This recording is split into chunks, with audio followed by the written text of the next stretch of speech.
ఈ ముండా కొడుకులు మేము ఆడున్నాం ఈడున్నాం కాంగ్రెస్ ఏడుంది అంటాడు. రామ్డే కొడుక 1930 ఎన్నికలు జరిగితే గెలవలే ఈ ముండా కొడుకు. ఓకే, హిందూ మహాసభ అని పెట్టుకుంటే గెలవలే, తర్వాత జనతా పార్టీ అని పెట్టుకుంటే గెలవలే, తర్వాత భారతీయ జనతా పార్టీ పెట్టుకున్నాక ఏది 1952 నుంచి ప్రతి 5 ఏళ్ళకు ఒకసారి ఎన్నికలు జరిగితే ఏనాడు గెలవలే. ఇప్పుడు 3వ సారి ఇది గెలుచుడికే ఉత్సాహవుతలేదు. ఇంకి ఇన్నేళ్ళు ఎన్నికలు జరిగితే ఎవరు ప్రజలు దేకలే. ఇప్పుడు కూడా మోసం చేసి అబద్ధాలు ప్రచారం చేసి ఏది గుజరాత్ని బాగా చేసినా అంటే నిజమేమో అనుకున్నారు. కాంగ్రెస్ మీద స్కాములని బురద తల్లి గెలిచినావు తప్ప నువ్వేదో పీకినవు చేసినావని చేయలే.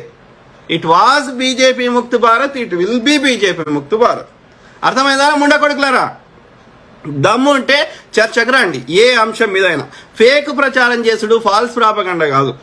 దమ్ము ఉంటే నిజం చెప్పండి. అర్థమైందా?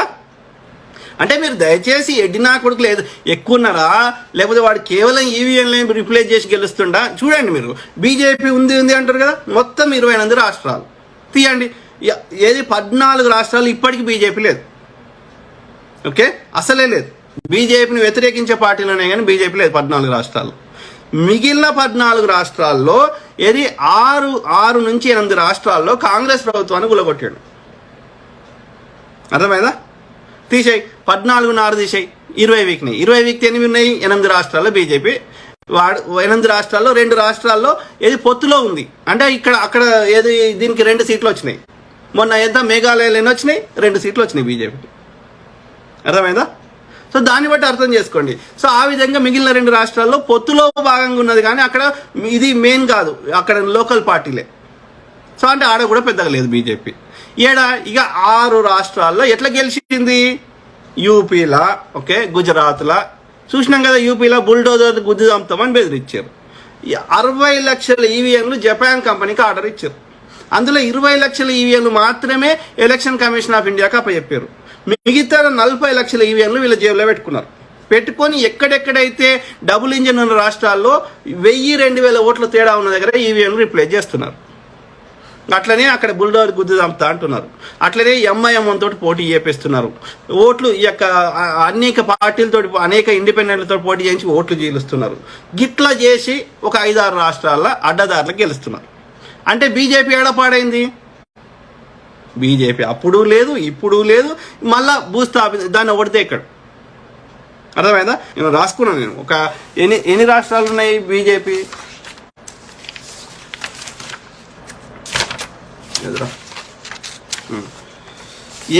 చూడు, ఏపీలో ఆంధ్రప్రదేశ్లో బీజేపీ లేదు, వైసీపీ పార్టీ ఉన్నది. అరుణాచల్ ప్రదేశ్ ఇది బీజేపీ. ఎందుకు వచ్చింది అక్కడ అంటే ప్రజాస్వామ్యాన్ని కూని చేసింది.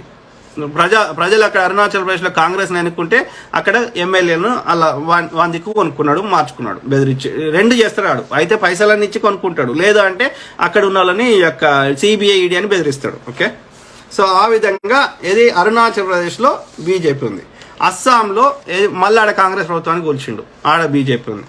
బీహార్లో బీజేపీ ఉండే తర్వాత ఇప్పుడు బీజేపీని తరిమేసి దొంగనా కొడుకున్నాడు అని చెప్పి వాళ్ళు నితీష్ కుమార్ ఆర్జేడీ కలిసి గవర్నమెంట్ ఫామ్ చేశారు. అంటే బీజేపీ లేదు బీహార్లో. ఛత్తీస్గఢ్లో బీజేపీ లేదు, కాంగ్రెస్ గవర్నమెంట్ ఉన్నది. గోవాలో ఏది కాంగ్రెస్ గవర్నమెంట్ ఉంటే 20 సీట్లకి గవర్నమెంట్ ఫామ్ చేస్తుంది. అట్లా 17 సీట్లు కాంగ్రెస్కి వచ్చినాయి, 11 సీట్లు ఈయనకి వచ్చినాయి. 3 సీట్లు వచ్చినాయి ఫస్ట్లో. అయితే వాడు 17 సీట్లు వచ్చినప్పుడు వీడు గవర్నమెంట్ ఫామ్ చేయలేకపోయాడు. మొన్న ఇక్కడ మేఘాలయ పరిస్థితి అదే. ఏది 1-2 బార్డర్లో పోతుంది ఓట్లు చీల్చడం వల్ల. బార్డర్లో వచ్చి 1-2 సీట్లతోటి మనకి గవర్నమెంట్ 1-2 సీట్లు కూడా మన దగ్గర రాణిస్తలేడు. వాని పైసలతోటనే కొనుక్కుంటుండు, లేకపోతే సిబిఐ ఈడీ అని బెదిరిస్తున్నాడు. అంటే గవర్నమెంట్ ఫామ్ చేయనిస్తలేడు. వీడికి 2 సీట్లు వచ్చినా వీడే గవర్నమెంట్ ఫామ్ చేస్తున్నాడు. చూడండి, గోవాలో కాంగ్రెస్ గవర్నమెంట్ కూలగొట్టి వచ్చినాడు. గుజరాత్లో మన గుజరాత్లో చూసినాం కదా ఎన్ని రకాల కథలు పడ్డాడు. ఈవీఎం రిప్లేస్ చేసాడు, ఎన్ని కథలు పడ్డాడు.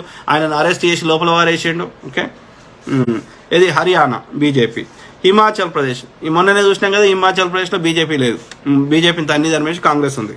జార్ఖండ్ అక్కడ కాంగ్రెస్ గవర్నమెంట్ ఉంది. కర్ణాటక కుమారస్వామి అండ్ మన కాంగ్రెస్ 2 కలిసి గవర్నమెంట్ ఫామ్ చేస్తే ఆ యొక్క కుమారస్వామికి సంబంధించిన కొనుక్కున్నాడు. సో కర్ణాటకలో మోసం చేసి వచ్చాడు, ప్రజలు ఎన్నుకోలే. కేరళ బీజేపీ లేదు. ఓకే, మధ్యప్రదేశ్ కాంగ్రెస్ గవర్నమెంట్ గులగొట్టిండు. ఆడ జ్యోతిరాజ్ సింధియాని బెదిరించి సిబిఐ ఈడీ అని బెదిరించి కాంగ్రెస్ వాళ్ళని అలా జాయిన్ చేసుకున్నాడు. అంటే ప్రజలు ఎన్నుకుంటలేరు ఈ ముండ కొడుకుని. మీరు గమనించండి, వీడు ఇన్ని కథలు పడ్డా ఎన్నుకుంటలేరు. మహారాష్ట్ర మొన్ననే గులగొట్టిండు కదా ఇది మన ఈ గవర్నమెంట్ని, ఇది ఆయన ఏక్నాథ్ షిండేని కొనుక్కున్నాడు కదా, ఉద్ధవ్ ఠాక్రేని తీసేసిండు కదా. చూడండి బీజేపీ ఎన్ని లంగ కథలు పడుతున్నారు ముండ కొడుకులో చూడండి. పొద్దుగా లేస్తే ఫేక్ చెప్తారు పాడుతోని. బుద్ధి ఉండాలి కదా, మనకి సిగ్గుచరం ఉండాలి కదా, వాస్తవాలు గ్రహించాలి కదా. Manipur BJP, Meghalaya NDA government, అది పొత్తులో భాగం, బీజేపీ కాదు. ఓకే, మిజోరాం ఆడ బీజేపీ లేదు మిజోరాంలో. ఓకే, ఎంఎన్ఎం పార్టీ ఉంది.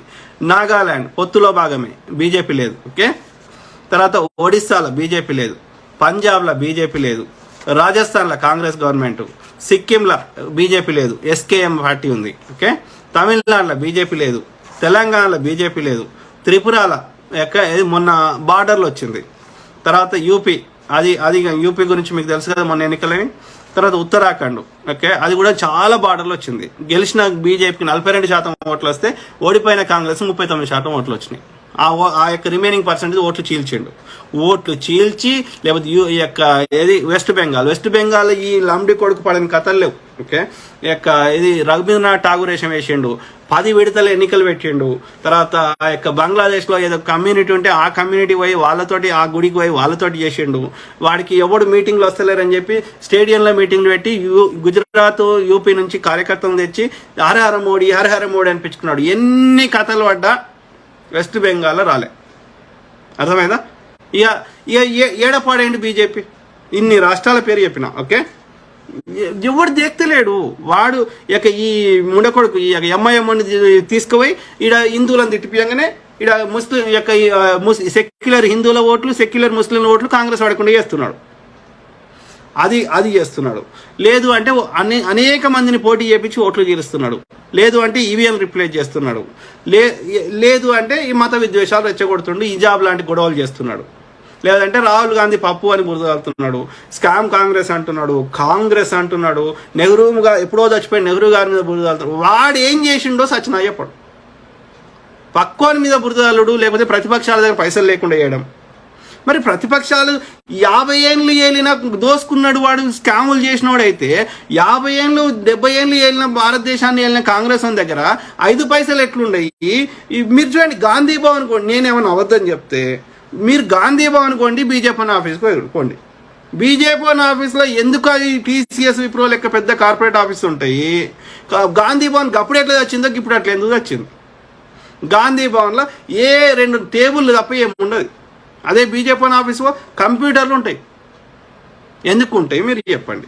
ఈ బీజేపీ ఆఫీస్కి పెట్టుకోవడానికి పైసలు ఎక్కడి, ఈ కంప్యూటర్లకు పైసలు ఎక్కడి.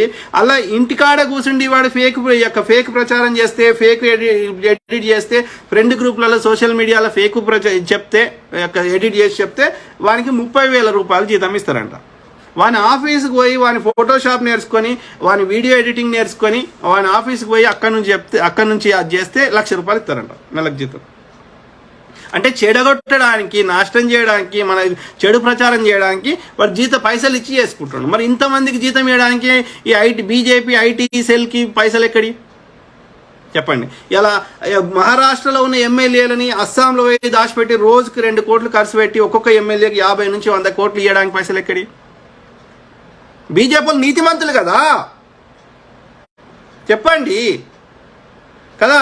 ఎలక్టోరల్ బాండ్స్ తెచ్చి వీనికి ఓట్ డొనేషన్ ఇస్తుండే మనకు చెప్పనియాడు. పిఎం రిలీఫ్ ఫండ్ ఉంటే పేరు మార్చి పిఎం కేర్ ఫండ్స్ అని పెట్టుకున్నాడు.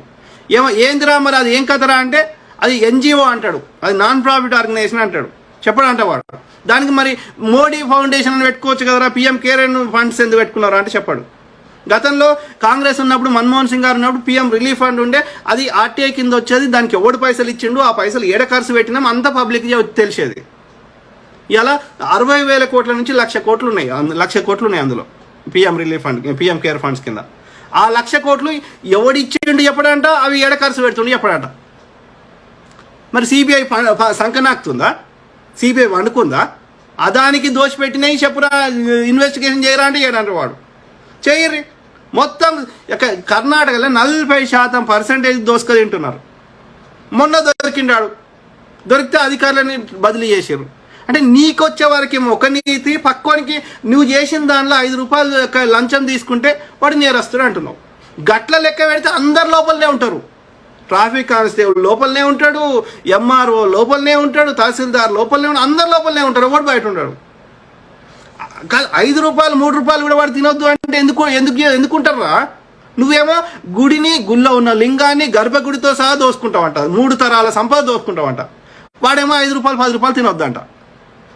కరెక్టా? అది అప్ టు 10% 20% తినొచ్చు. అది చట్టబద్ధం చేయాలి. చేస్తే ఒక గవర్నమెంట్ మారి ఇంకో గవర్నమెంట్ వస్తే మళ్ళీ నేను సిబిఐ ఈడీ అవసరం లే. ఓటేసే ఓటరు చిల్లర ఆశపడుతున్నాడు. వాడు రాజకీయ నాయకుడు ఒక ఎమ్మెల్యే గెలవాలన్నా, ఒక స్థానానికి రావాలన్నా వాడు ఖర్చు పెట్టుకుంటున్నాడు, పంచి పెడుతున్నాడు, వాడు బహిరంగ సభలు పెడుతున్నాడు, వాడు కార్యకర్తలకి వాళ్ళకి సహాయం చేస్తున్నాడు. కాబట్టి వాడు ఆ స్థాయికి రావడానికి కష్టపడ్డప్పుడు వాడు 5 రూపాయలు ఆశిస్తాడు. తప్పేముంది? మనం 5-10 రూపాయలు తింటే కాంగ్రెస్ వాడు తిన్నా, టీఆర్ఎస్ వాడు తిన్నా, ఇంకోటి తిన్నా తప్పు పడతలేము. ఒక హద్దుకు మించి తింటేనే తప్పు పడుతున్నాం. అవునా కాదా చెప్పండి? దాన్ని బట్టి వీడేమో ఎన్నైనా దోసుకోవచ్చు అంట. 300 లక్షల కోట్లకి లెక్కలేదు, ఇవాళ ఒక్కటి కట్టింది లేదు. హాయ్ ఫ్రెండ్స్, మా టుడే టుమారో యూట్యూబ్ ఛానల్ చూస్తున్నందుకు చాలా థ్యాంక్స్. మరిన్ని లేటెస్ట్ వీడియోస్ కోసం వెంటనే సబ్స్క్రైబ్ చేయండి. అలాగే ఈ బెల్ ని కూడా రింగ్ చేసేయండి. మా నోటిఫికేషన్స్ అన్ని మీ మొబైల్లో వస్తాయి. అలాగే మా వీడియోస్ మీకు నచ్చితే లైక్ చేయండి, షేర్ చేయండి, నచ్చకపోతే కామెంట్ చేయండి.